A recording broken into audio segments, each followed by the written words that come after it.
Good afternoon. My name is Paulie, and I will be your conference operator today. At this time, I would like to welcome everyone to TOST's third quarter 2024 earnings conference call. Today's call will be 45 minutes. I'll now turn the call over to Michael Seno, Senior Vice President of Finance. You may begin your conference. Thanks, Paulie. Welcome to TOST's earnings conference call for the third quarter ended September 30th, 2024. On today's call, our CEO and co-founder, Aman Narang, and CFO, Elena Gomez, will open with prepared remarks, which will be followed by our Q&A session. Before we start, I'd like to draw your attention to the safe harbor statement included in today's press release. During this call, we'll make statements related to our business that may be considered forward-looking within the meaning of the Securities Act and the Exchange Act. All statements, other than statements of historical facts, are forward-looking statements, including those regarding management's expectations of future financial and operational performance and operational expenditures, location growth, future profitability and margin outlook, anticipated impact of our restructuring plan, warrant repurchase and share repurchase program, expected growth, and business outlook, including our financial guidance for the fourth quarter and full year 2024.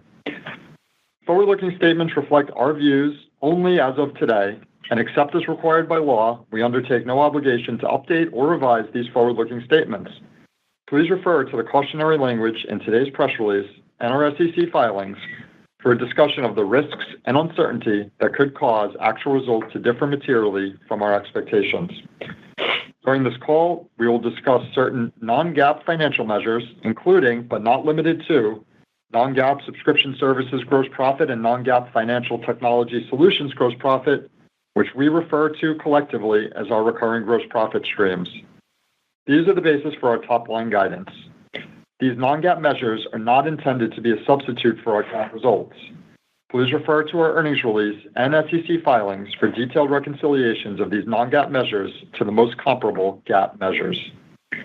Unless otherwise stated, all references on this call to cost of revenue, gross profit and gross margin, sales and marketing expense, research and development expense, and general and administrative expense are on a non-GAAP basis. Finally, the press release can be found on the Investor Relations website at investors.tostab.com. After the call, a replay will be available on our website. And with that, let me turn the call over to Aman. Thank you, Michael, and thank you, everybody, for joining us this afternoon. We've delivered another strong quarter. We added approximately 7,000 net locations. Our recurring gross profit streams grew 35% year over year. Adjusted EBITDA came in at $113 million, and our GAAP operating income was $34 million. I'm really proud of the team, and I'm confident we're well positioned to finish out the year strong and bring this momentum with us into 2025. Our mission at TOST is to help restaurants delight their guests, do what they love, and thrive. We proudly serve nearly 127,000 locations today, and our long-term ambition is to scale this impact across new geographies, new market segments, and new verticals. As we think about not just the coming years, but what's possible over the next decade, I firmly believe we can serve many multiples of our current customer count by both increasing market penetration in our current market segments and continuing to expand our addressable markets over time. Over the past year, we've been focused on making disciplined investments that align with our most important priorities and support our long-term vision. And we have so much to be proud of. While the progress over the past 10 years has been tremendous, we're still early in unlocking the full potential of the opportunity that lies ahead. We've increased our outlook for the full year based on our performance in the third quarter, and we remain focused on the four strategic priorities we laid out earlier this year. Number one, scaling locations and market share in our core business. Number two, expanding our offering for restaurants with products customers love. Number three, expanding our addressable market into new adjacencies. And finally, number four, setting up the company to deliver ongoing operating leverage as we scale. First, scaling restaurant locations and gaining share in our core business. Over the past 3 years, we've more than doubled our market share in the U.S., including recently signed mid-market brands Metro Diner, Giordano's Pizza, and Earl Corporation. We're still only at 14% penetration. Our purpose-built restaurant platform and local go-to-market engine creates a flywheel effect as we increase density in local markets, driving approximately 7,000 net adds in the quarter. Our customers continue to choose Toast as they expand locations, solidifying our position in the market as the choice for growing, successful restaurants. Here's a story that speaks to this momentum. Cultivate Food and Coffee is a full-service restaurant and coffee concept in the Atlanta area that recently opened their third location with Toast. Cultivate uses a variety of Toast products to increase speed of service and reduce errors across their locations. For example, servers are able to process orders in half the time, with 80% fewer errors using our Toast Go handhelds. And even though Cultivate's new location has more complex payroll needs than before, managers are able to save time and process payroll in just minutes through Toast. These time savings add up. We heard from Cultivate that the efficiency gains from Toast free them up to create a positive environment for staff and memorable experiences for guests. It's stories like this that inspire us and our team to keep innovating. All right, moving on, our second priority is expanding our offering for restaurants with products and experiences customers love. To help our customers drive demand, we've recently released 2 new products to help restaurants reach their guests: Branded App and SMS Marketing. First, our new Branded App allows our customers to build best-in-class native app experiences for iOS and Android, including integrated digital ordering, delivery, loyalty, and more. This helps our customers level the playing field with much larger brands at a fraction of the cost, and has been particularly successful with our multi-unit SMBs and mid-market customers. This builds on our website product released earlier this year as we round out the guest-facing products included in our Essential, Premium, and Pro tiers of our digital storefront suite. With multiple offerings at various price points, we now provide options for a variety of different businesses and show our customers how they can expand with us as they grow. And our customers are already seeing increased guest loyalty through our Branded App-powered experience. For example, guests who order through the app are 4 times more likely to be repeat customers than those who order through a restaurant's website. Pita Way, a fast casual Mediterranean restaurant with 37 locations across the Midwest, saw orders from their newly launched Branded App make up almost 15% of the digital sales since they've launched. Second, we added a highly requested capability in SMS marketing to our marketing suite to help our customers reach their guests directly and generate more revenue. Our customers will be the first to tell you, SMS marketing just works. Spaghettini, a full-service Italian restaurant in California, attributed over $11,000 in sales to SMS marketing in its first month alone. It's a critical tool when business is slow. For example, during a quiet period, Spaghettini sold out of their surf and turf special after promoting it with the text campaign. But we're not just expanding our offering by releasing new products. Our vertical SaaS strategy goes deep and focuses on a wide range of unique restaurant-first capabilities, what we refer to as our 1,000 little things.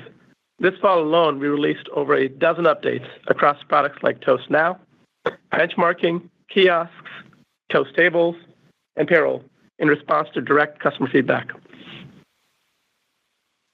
Switching gears, our third priority is expanding our addressable market into new adjacencies, including food and beverage retail, international, and enterprise.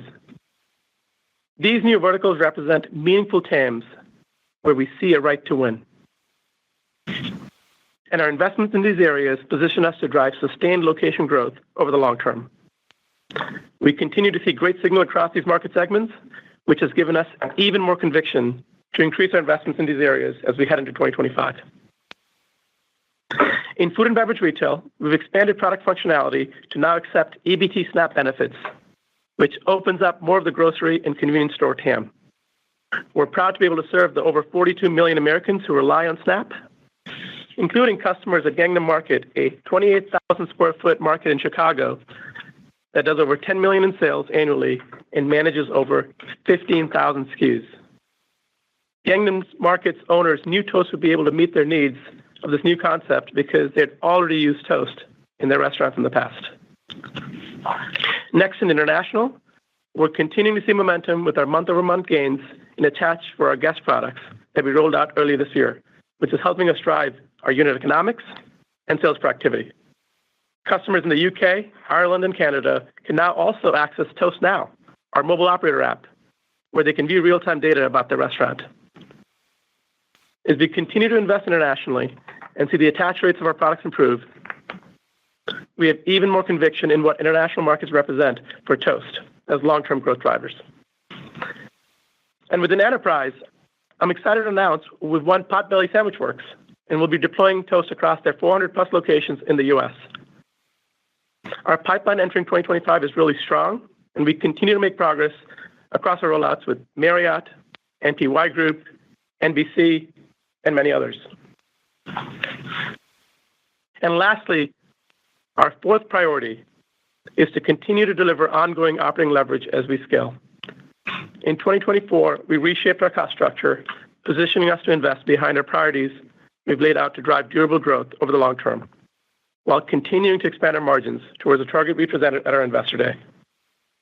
I'm confident in our team's ability to make the right trade-offs and set us up for the future. As I wrap up, I'm so confident in our team, the plan we have in place, and the opportunity ahead of us. Thank you to every Toaster for your dedication and passion for our mission. There's no question we wouldn't be here without you. Thank you to our customers.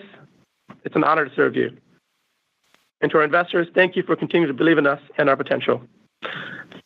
Now I'll turn the call over to Elena to share more about this quarter's results. Thank you, Aman, and thank you to everyone for joining. I also want to thank our employees whose hard work and consistent execution led to another successful quarter with top and bottom line results exceeding expectations. In the third quarter, ARR increased 28% and total fintech and subscription gross profit, our recurring gross profit streams, grew 35%. Our strong top-line growth is complemented by our efficient and disciplined approach to scaling the business, resulting in adjusted EBITDA of $113 million, a 30% margin on our recurring gross profit streams, and GAAP operating income of $34 million. Third quarter results came in above our expectations, driven by strong top-line results, including a higher contribution from Toast Capital and upside to SaaS revenue. We added approximately 7,000 net locations in Q3, increasing total locations to nearly 127,000, up 28% year over year. The combination of our purpose-built platform and localized go-to-market motion continue to drive our momentum. With our strong performance year to date, we remain on track to deliver more net location adds in 2024 versus 2023. SaaS ARR grew 33% year over year, driven by strong location growth and a 4% increase in SaaS ARPU on an ARR basis. Subscription revenue increased 44% year over year, growing faster than SaaS ARR due to ongoing focus across the organization to improve our ARR to revenue conversion. Part of that improvement is sustainable going forward, and part of the increase in subscription revenue was a one-time benefit. Payments ARR grew 23%, and fintech gross profit increased 27% in the third quarter. GPV was $41.7 billion, growing 24% year over year, with GPV per location down approximately 3% versus last year. Net take rate was 56 basis points, with a core net take rate of 45 basis points. We made targeted payment pricing changes for a small cohort of customers in September. It had minimal impact in the quarter, and we expect a small benefit to net take rate in Q4. As we've discussed, we are building a motion for ongoing small targeted price adjustments and view pricing as one lever to complement our primary growth drivers over the long term. Gross profit from non-payments fintech solutions increased to $43 million, driven by healthy demand for Toast Capital. Defaults remain in line with our expectations, and due to continued optimization and the addition of forward flow, bad debt associated with Toast Capital is down relative to prior year, even as we scale the program. Let me share one story that shows how customers value the fast, low-friction access to capital to grow their business. The Bond Group, which owns the popular speakeasy and ice cream shop UES in New York City, used Toast Capital to help with early operations for a new concept called Champagne Problems they opened earlier this year. The quick and seamless access to funding allowed the owner to maintain strategic control of her business while avoiding the time and complexity associated with traditional loans. The Bond Group considers Toast to be an ideal partner for growth, given Toast's unique visibility into their financials and business operations, and plans to use Toast Capital to help with future expansions. Shifting back to the P&L, total operating expenses, including bad debt and credit-related expenses, increased 11% year-over-year in the third quarter, accelerating versus the first half of 2024 due to the planned investments in our highest priority areas. Sales and marketing expenses were up 25% year-over-year in Q3 as we made targeted investments across our TAM expansion areas, upsell, and U.S. go-to-market channels to increase market share gains. R&D increased 5% year-over-year in the third quarter, reflecting investments aligned with our product strategy. As Aman mentioned, we recently announced SMS marketing, branded app, and over a dozen new features across our platform, reflecting the continued innovation to further differentiate our offering and provide more value for our customers. We're also investing behind our TAM expansion areas. In retail, we're adding more product integrations like accepting Snap EBT payments in our grocery and convenience segments and deepening our retail inventory management offering.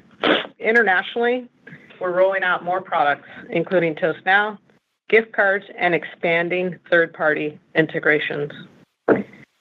Excluding $18 million of bad debt and credit-related expenses, G&A declined 8% year-over-year. We expect to continue operating leverage in G&A as we maintain a focus on driving efficiencies, including through automation and global diversification of our workforce. Adjusted EBITDA was $113 million in the quarter, and margins expanded 17 percentage points year-over-year to 30%. The strong Q3 results reflect a healthy top-line growth and our commitment to prudently scaling the business while balancing investments in more nascent areas like food and beverage retail, international, and enterprise to lay the foundation to deliver durable growth for years to come. Our Q3 margin also benefits from typical payment seasonality. GAAP operating income was $34 million in Q3, reflecting our strong operating performance and disciplined approach to managing stock-based compensation expenses, and free cash flow totaled $97 million in the third quarter. Moving to capital allocation.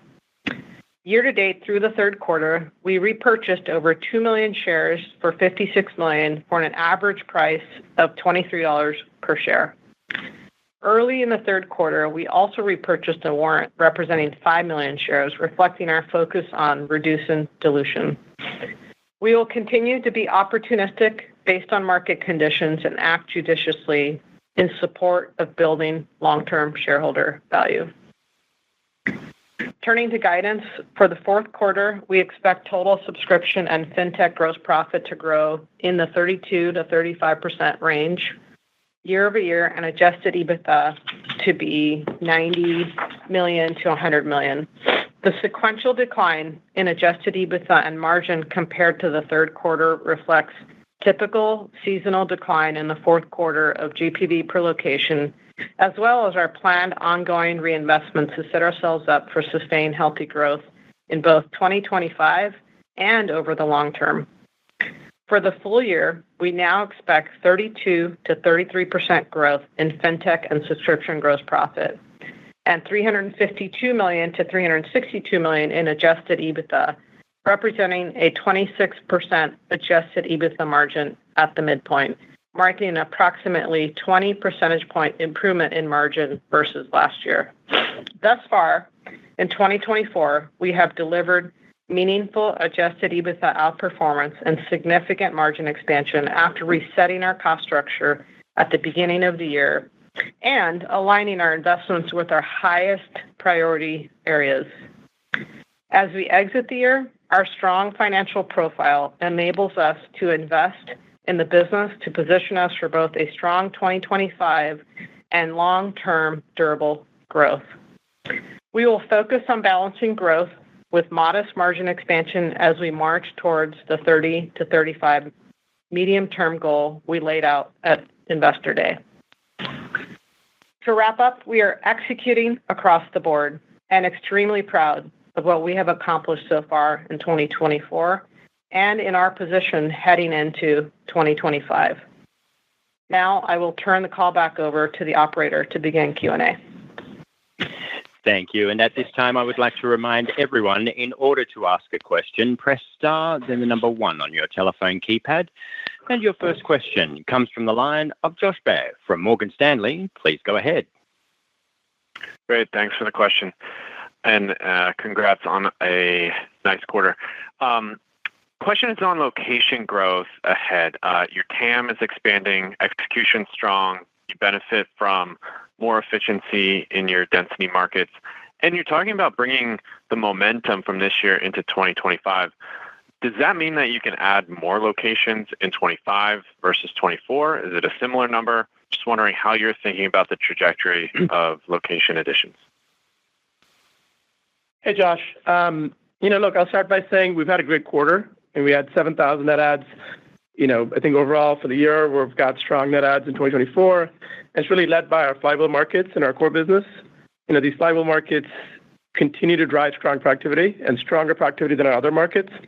And the number of flywheel markets continues to increase. In parallel, we're seeing good early momentum in CPG retail and our Horizon 1 international markets.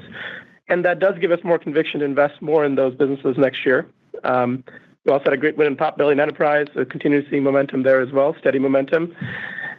And if you just zoom out and think about the next decade before we talk about next year, we recognize that it's critical to both scale and drive market share in our core U.S. business now while expanding our TAM across new verticals and new market segments. And so overall, we're confident in our ability to continue to drive location growth in the next year. Okay, got it. Thank you. Thanks, Josh. Your next question is from the line of Samad Samana from Jefferies. Please go ahead. Hi, good evening, and thanks for taking my questions. Great to see the strong results. Maybe first I'll start on some of the newer items that you mentioned, so like the branded app and the SMS marketing, other ways for you guys to continue to add value that are not just kind of core inside of the restaurant. Just how are we thinking about the upsell or cross-sell motion of those products? Is it a different type of sale?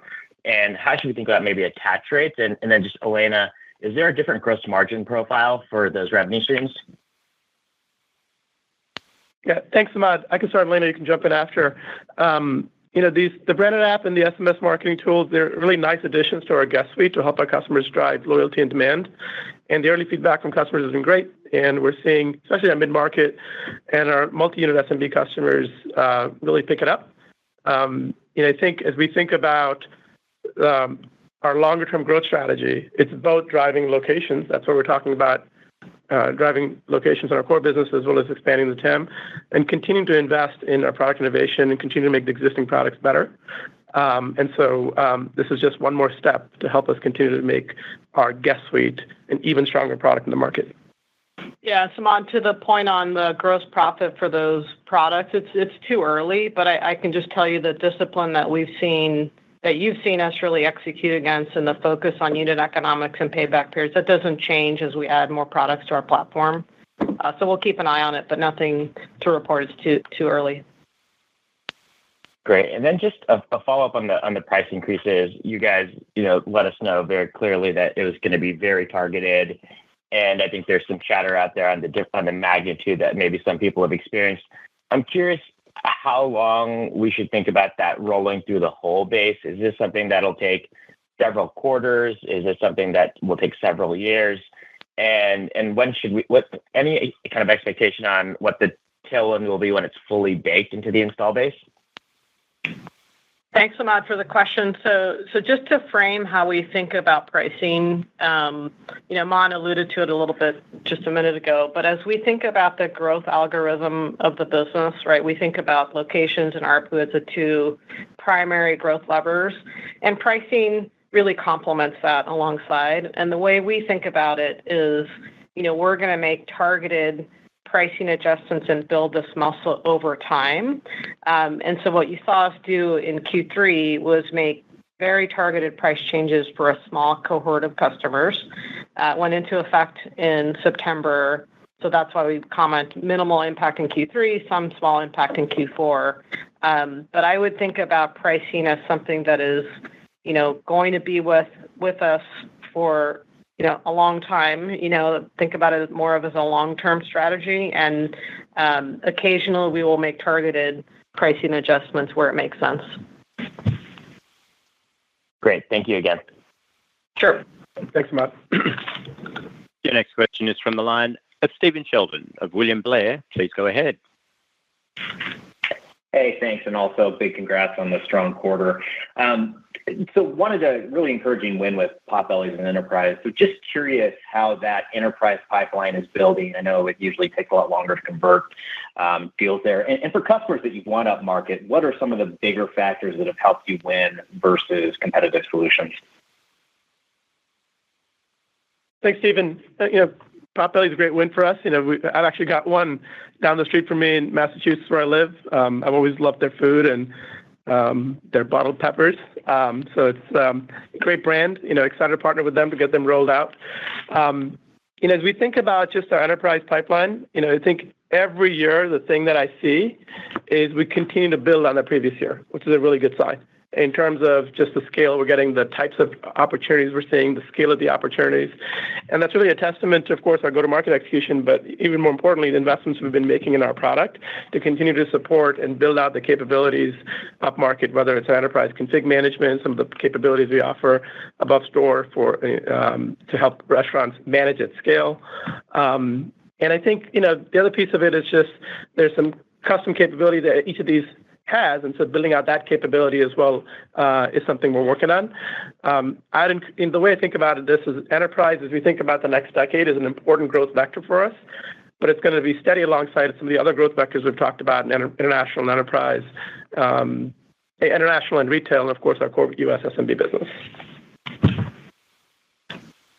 Great. Thank you. Thanks.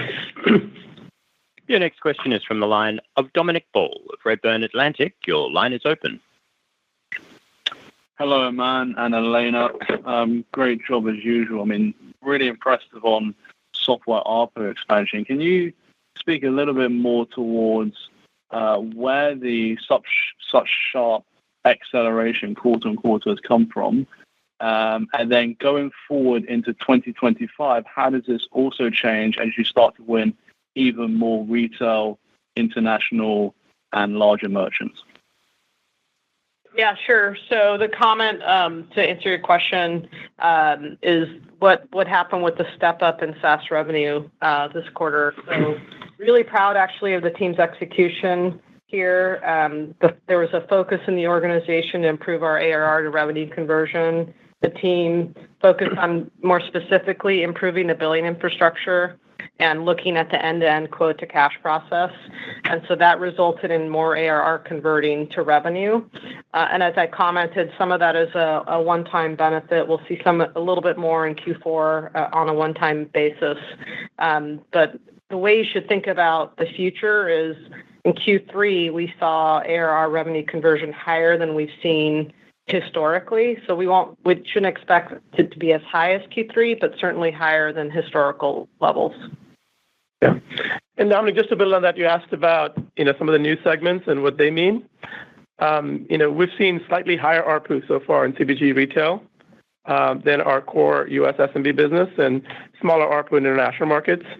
But across both of these businesses, Elena and team and all of us are really carefully looking at the unit economics and contribution margins as we scale them. And if you just look at this year, one of the things I'm really proud of is we've been able to grow these businesses while driving margin expansion this year.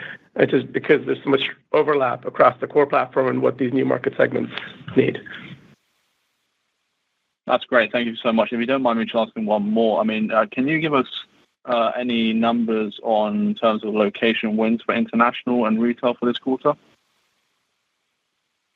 Yeah, just continued momentum really from our Investor Day. I think we had shared some numbers then, and the progress we're seeing across both has been really positive.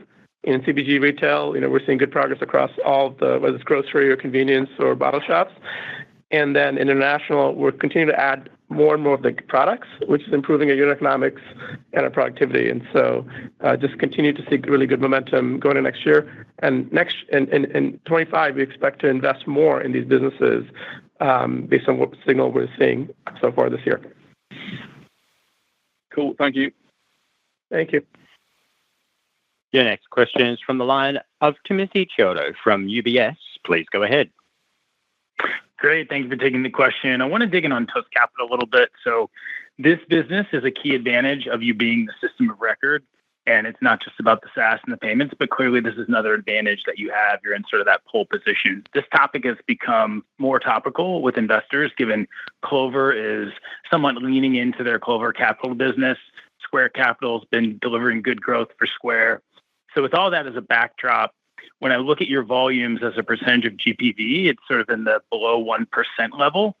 And the program's still relatively nascent compared to Square Capital. Clearly, that's a very different business, right? Different vertical distribution, merchant size, et cetera. But they're more in sort of the 2.5% range. And I just wanted to see if we could talk a little bit about where you think you might sit longer term. Is it in that 1 to 2% range? Could it possibly be higher? And there are certainly good arguments on both sides. Thanks. Yeah. Thanks, Tim, for the question. It's a fair question.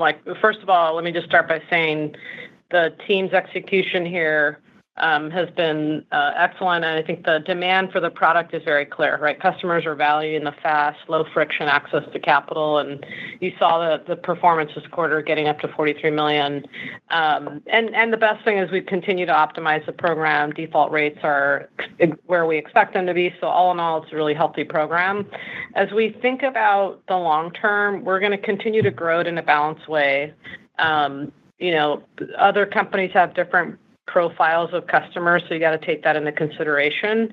But over the long term, there's no reason why we couldn't grow the program through more attach.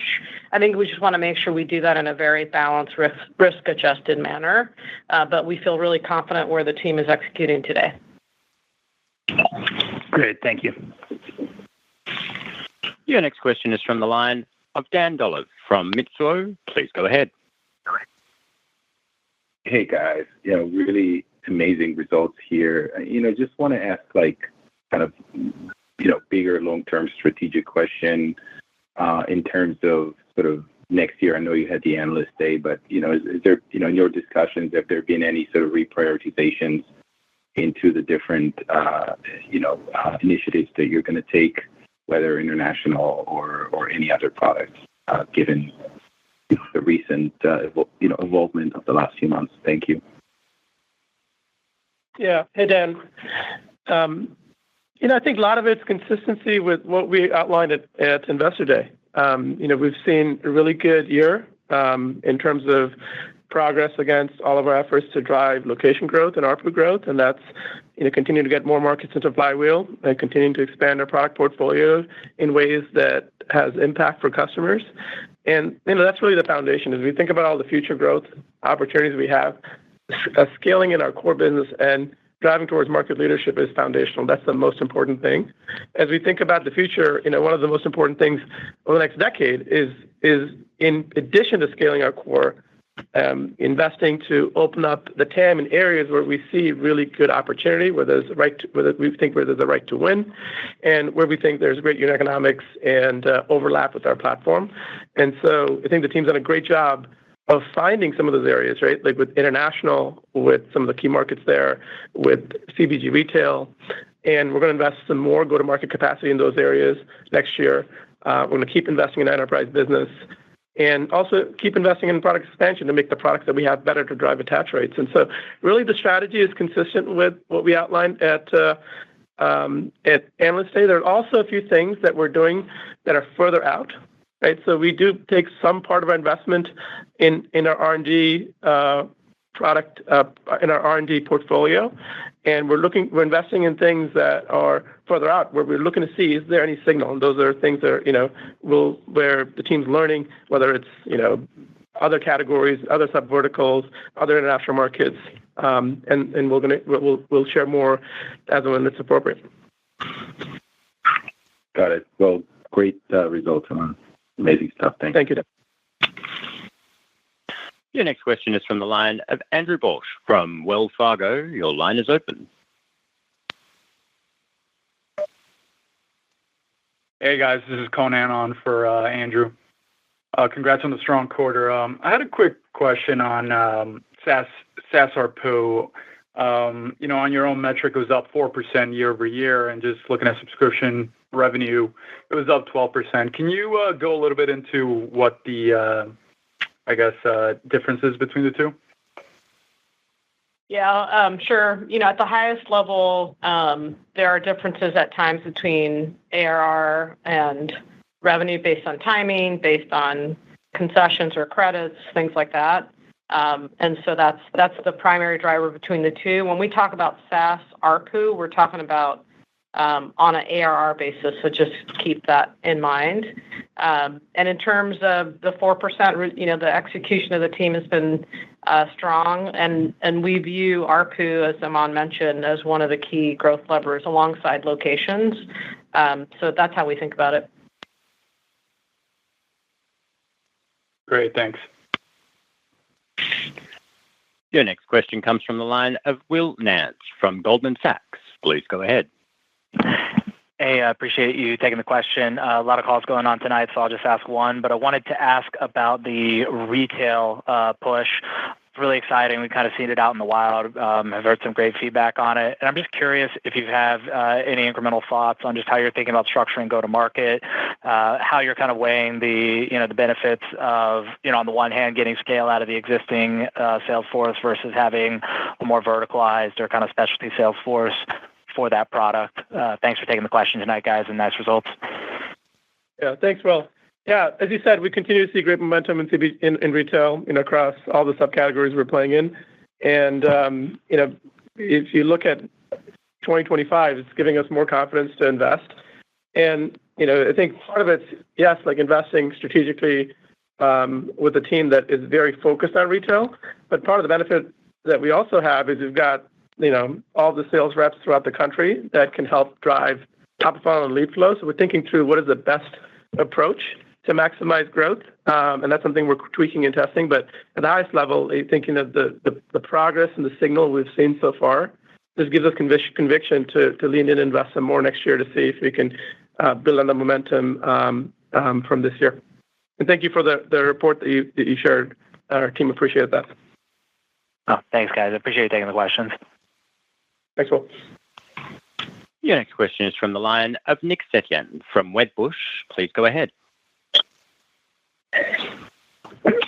Thanks for taking the question, and congrats on a great quarter. The restaurant industry trends seem to have crossed in July, and we've seen an uptick, month over month, all the way through October here. And so the question is, what could that potentially mean for the GPV per location? Could that have crossed in Q3, and could we start to see an improvement going forward? Yeah, thanks for the question. So GPV per location was down 3%, consistent actually with Q2. And it's been relatively consistent over the last several quarters. As we head into Q4, it'll be in the same range. And that's what our guidance reflects. And we're obviously always monitoring the macro. It's a tight band. We always say it's going to stay within a tight band. We still continue to believe that. And as we, consider, the kind of over the next couple quarters, we expect it to be in that similar trend. Thank you. We will now take our last question from the line of Jason Kupferberg of Bank of America. Please go ahead. Hey, this is Melissa on for Jason. I wanted to just ask about the net new ads of 7,000 this quarter. Are they fairly balanced between new restaurant openings and competitive takeaways, or what can you tell us about the mix there? And a quick question on churn. Is it still in the slightly above 10% range on an annualized basis, or are there any updates to that metric? Thanks. Sure. Yeah, I think the 7,000 net adds, it's largely been consistent in terms of the trends we've seen in the past. Good mix of new openings as well as existing restaurants that are switching as they upgrade. And the great thing is our go-to-market team does a great job in either case. We've got some reps hitting quota with more NROs and new openings and some with existing restaurants, and so can compete either way. And in terms of churn, it's largely aligned with what we've shared historically. When we do see churn, it's typically smaller restaurants, and so the impact on ARR is smaller, and our churn metrics are just similar range. Yeah. A little update there. All right. Thank you, everyone. Thank you, everybody. This concludes today's conference call. Thank you for joining.